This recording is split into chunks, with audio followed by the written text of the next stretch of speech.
Thank you. I'm here today for the 267th time to call this chamber to wake up to the threat of climate change.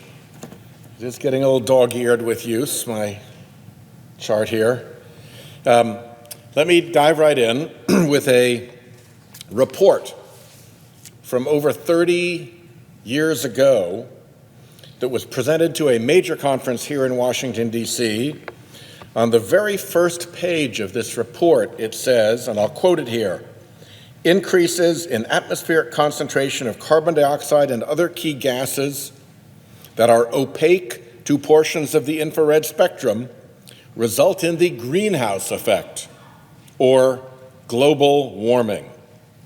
When short wavelength infrared radiation from the sun warms the Earth's surface, and this heat is later radiated from the Earth, some gases in the atmosphere are not transparent to the longer wavelength re-radiation. The heat does not escape, and the atmosphere becomes warmer, much as does the interior of a greenhouse." End quote. That is a flawless description of climate change, Madam President. I wonder who wrote it. Well, let me continue.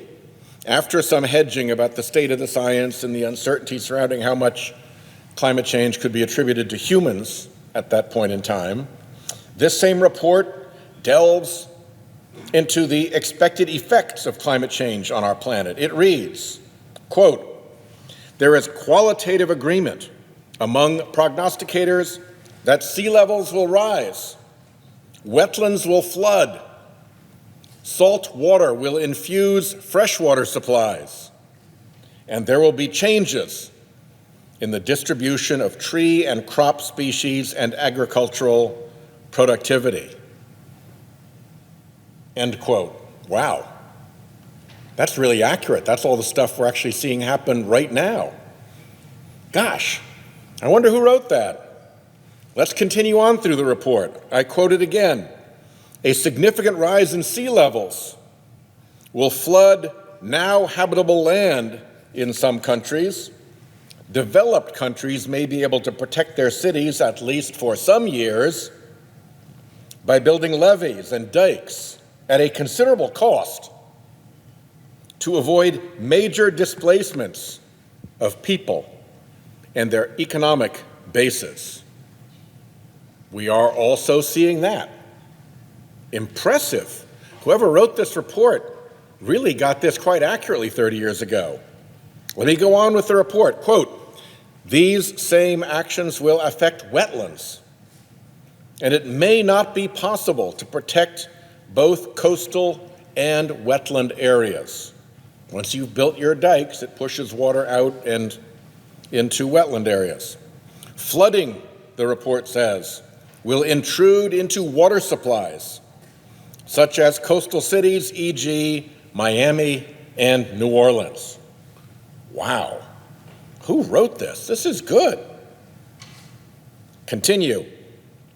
Quoting again, "Changes in temperature patterns will affect natural ecosystems by altering the distributions of species and affecting forestry and silviculture. Under various scenarios, commonly harvested species will move north and try to grow in different soil types. Ranges of particular species are likely to change because trees in the southern part of the present range may die off much more quickly than they can propagate further north." This is all stuff we're seeing now, all predicted 30 years ago in this report. Wow. I wonder who wrote it. I'll continue. Quoting the report, "Similarly, croplands will change. In present farm areas, there will be greater reliance on irrigation.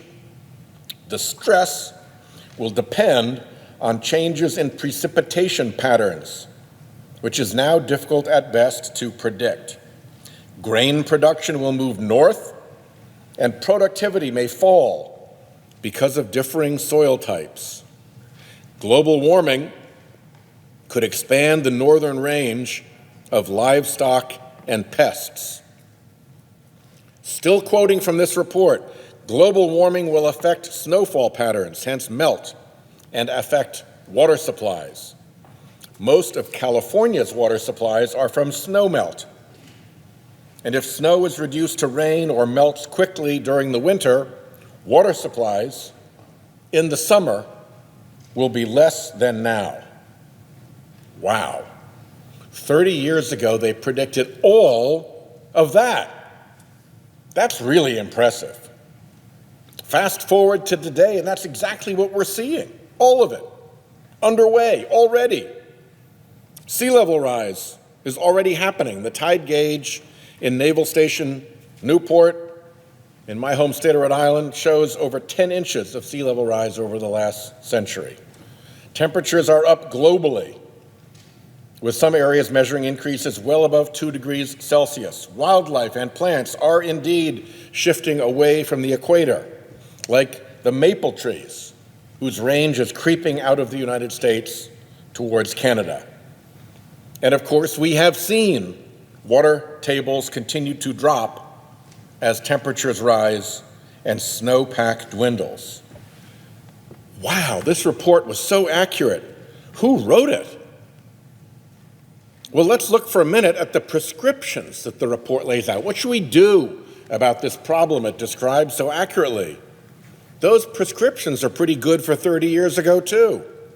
Here's what its authors reckon typical, sensible governments would do in response to climate change.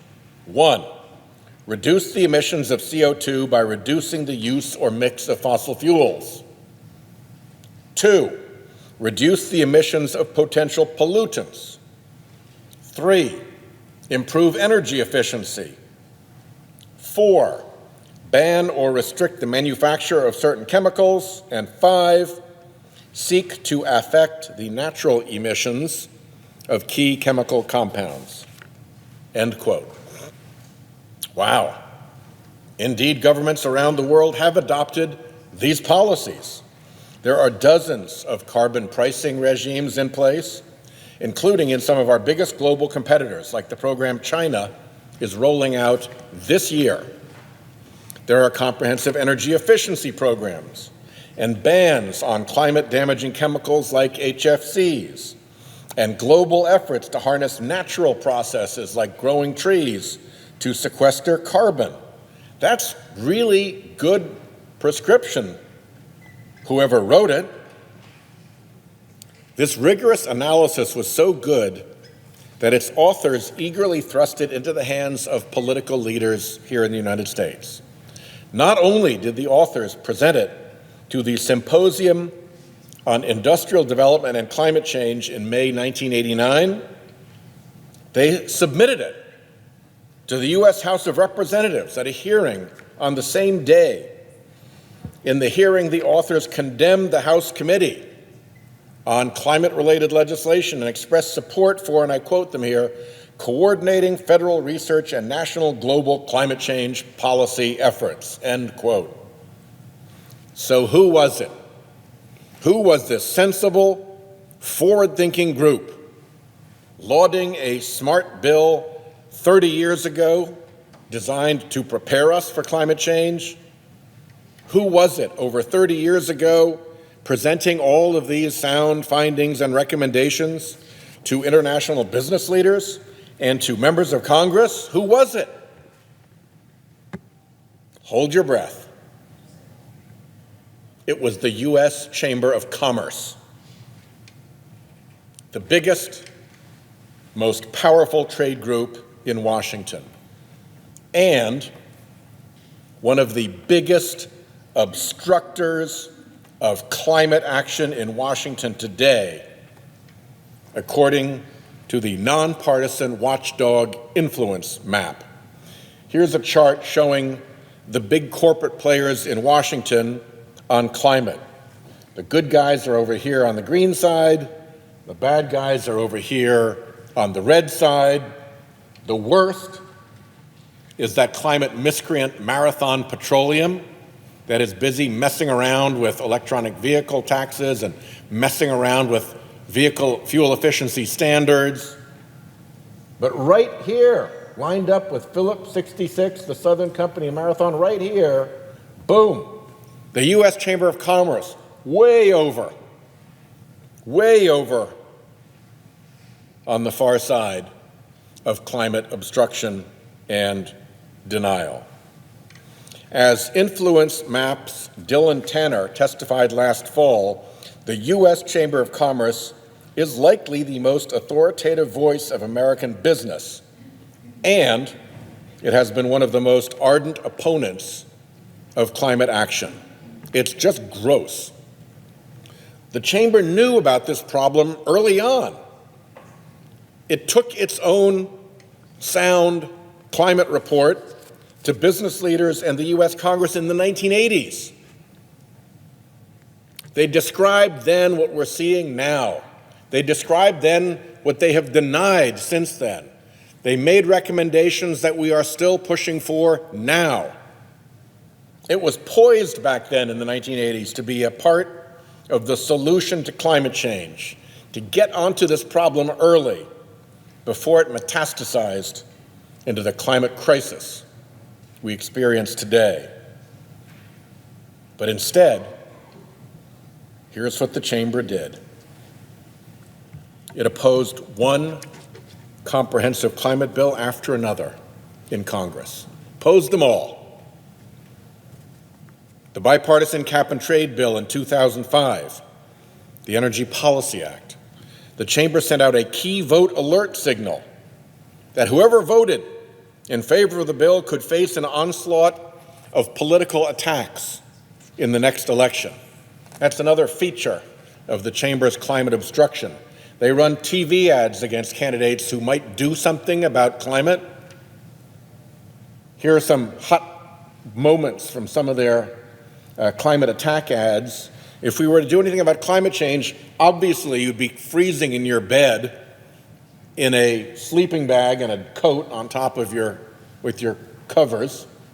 Clearly, you'd have to cook your breakfast over candles in a tin can, and you'd have to walk to work. That's their crooked political electioneering image of what doing something about climate change would mean for Americans. And there's their logo, proudly on that whole pack of lies. In 2007, the Chamber ran political TV ads against climate legislation, making all those threats. People would be prevented from heating their homes. People wouldn't be able to drive to work. People would cook on candles. Then in 2009, the Chamber led the charge against the Waxman-Markey bill. The Chamber tanked Waxman-Markey, and since then, Republicans in Congress have refused to hold hearings on, to mark up, to debate, or to vote on any legislation proposing a policy framework for economy-wide reductions in carbon pollution. We have a lost decade in significant respects thanks to the misbehavior of the Chamber of Commerce, the largest, most powerful lobbying force in our country.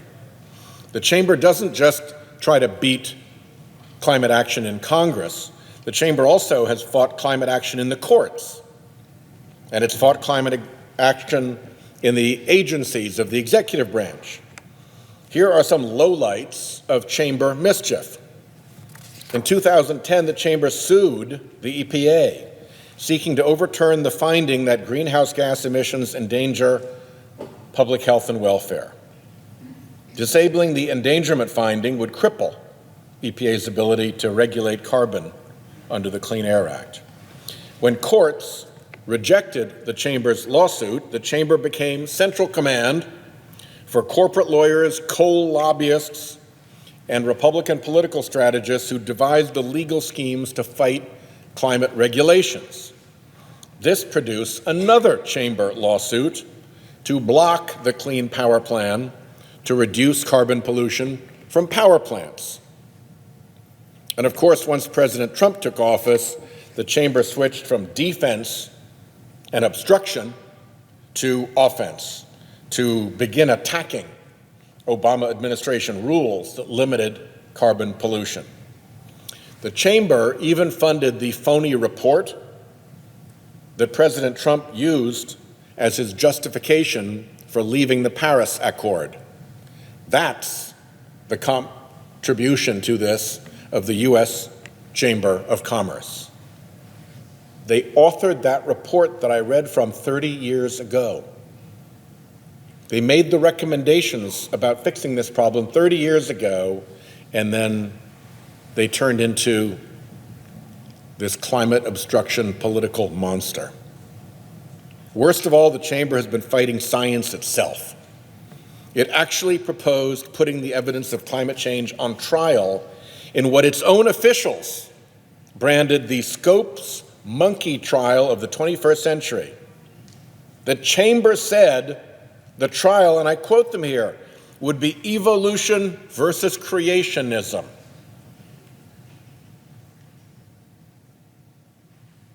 And of course, the chamber has been the 800-pound gorilla in elections that every member of Congress and candidate for Congress knows all too well. The 2010 Citizens United decision allowed what we call outside groups, anonymous groups, to spend unlimited sums on electioneering activities. In the wake of that decision, the chamber has funneled roughly $150 million into congressional races. $150 million. This makes the U.S. Chamber of Commerce the largest spender of undisclosed donations on congressional races, the largest spender of what we call dark money on congressional races. If you dare cross the chamber or don't subscribe to their climate denial, climate obstruction point of view, you risk them running an ad against you, like this ad, which was run against a U.S. Senate candidate in Pennsylvania in 2016.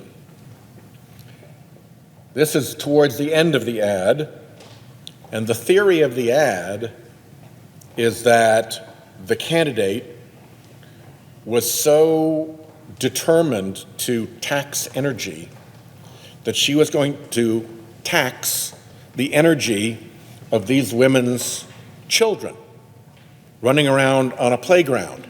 These are two moms at a playground watching their children run around.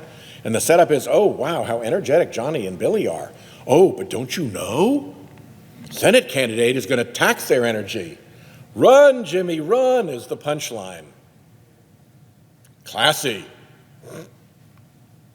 So, what gives? How did the chamber go from sensible climate realist to hardened climate obstructor? The answer is pretty simple. Fossil fuel money. As influence maps Dylan Tanner told us at our hearing, big trade groups like the chamber tend to adopt the lowest common denominator positions on climate of their most oppositional members. For the chamber, that lowest common denominator is big oil and other fossil fuel giants. Fossil fuel uses the chamber as its tool to defend, at all costs, what the International Monetary Fund estimates as a $650 billion subsidy in the U.S. That was the number estimated by the IMF for 2015. $650 billion subsidy to fossil fuel for getting away with what economists call negative externalities, shoving their costs onto other people. If you believe in market economics, those negative externalities should be baked into the cost of the product. But they don't want that. They want the public to bear the cost so they can sell their product cheaper. That is a subsidy. And it's a $650 billion subsidy every year. So to give the chamber, let's say, $150 million to spend, chump change against $650 billion. So that's exactly what the chamber does. It lets itself be used by fossil fuel interests to deliver this message. So what about the rest of the Chamber's members?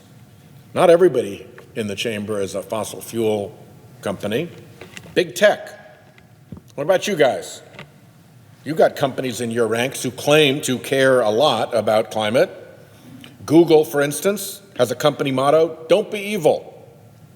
Google warns its investors that climate change threatens its operations, that its, quote, "systems are vulnerable to damage or interruption from natural disasters and the effects of climate change, such as sea level rise, drought, flooding, wildfires, and increased storm severity," end quote.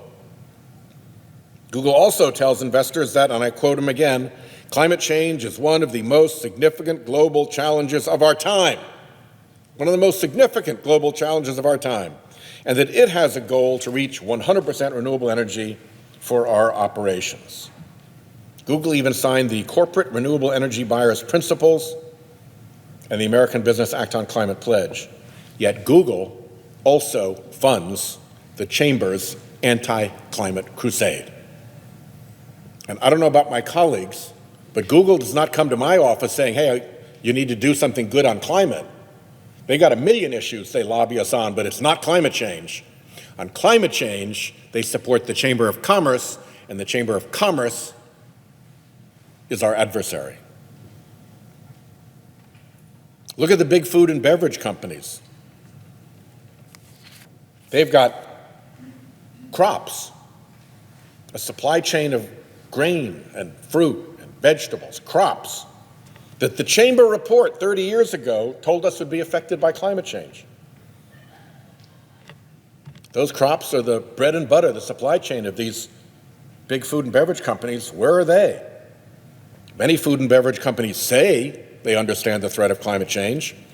Pepsi signed the series Bicep Climate Declaration and the Prince of Wales Corporate Leaders Group Trillion-Ton Communique. Those were both important commitments to climate action. Pepsi's rival, Coca-Cola. Coke says it plans to reduce CO2 emissions by 25%, and that to do so it will work to reduce the greenhouse gas emissions across its value chain, making comprehensive carbon footprint reductions across its manufacturing processes, packaging formats, delivery fleet, refrigeration equipment, and ingredient sourcing. Yet, both Coke and Pepsi fund the Chamber of Commerce denial and obstruction operation. And they fund the American Beverage Association, their little beverage trade association, which in turn runs more money to the U.S. Chamber of Commerce. What's the net result here in Congress of all of that? You got two companies that are actively reducing their carbon emissions and enthusiastically, publicly supporting good climate policy, but in Congress they take the position through their funding of the Chamber of opposing climate action here in Washington, the place where it really, really counts. Madam President, decades ago, one of the most powerful political forces in Washington, the U.S. Chamber of Commerce, knew climate change was coming. It wrote that report. It described how global warming happened. It described what the consequences were going to be in the oceans, in the agricultural sector, across our country. It made recommendations as to how to head it off. It understood the risks. It knew what we needed to do to head off the worst consequences, and even back then supported legislation to help us prepare. And then in came the fossil fuel industry. The Chamber won't tell us how they're funded. I could tell you right now how this all worked, except that the Chamber won't disclose how it's funded. But it sure looks like floods of fossil fuel money came in and bought the Chamber. caused it to change its position on the facts of climate change, caused it to change its position on the consequences of climate change, caused it to change its position on what we needed to do to head off climate change. The U.S. Chamber of Commerce let itself be bought by the fossil fuel industry. And thanks to the greed of that one member industry, the fossil fuel folks, and thanks to the indifference of the others, thanks to the indifference of the tech sector, the indifference of the ag sector, we still have yet to act. 30 years later. At the close of the Chamber's report is a really telling quote from the satirical comic strip Pogo. Pogo, in a legendary cartoon from when I was about as young as the pages here, says, "We have met the enemy, and it is us." The Chamber quotes that at the end of its report. We have met the enemy, and it is us. Well, that was an observation about what was going wrong with the planet and how it was our emissions that were causing it. We have met the enemy, we see this danger, we understand it, and we're the cause of it. It is us. But at the same time, it's also like a pre-confession by the Chamber. We have met the enemy, and it is us. And for 30 years, the Chamber has been the enemy. Since Citizens United, it's been an implacable enemy. They have been wrong on climate. They knew it 30 years ago. They know it now. We need to fix this, and we need corporate America to extract itself from the thrall of the evildoers in its midst,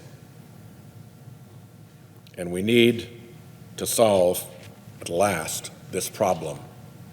So, time to wake up. With that, I yield the floor.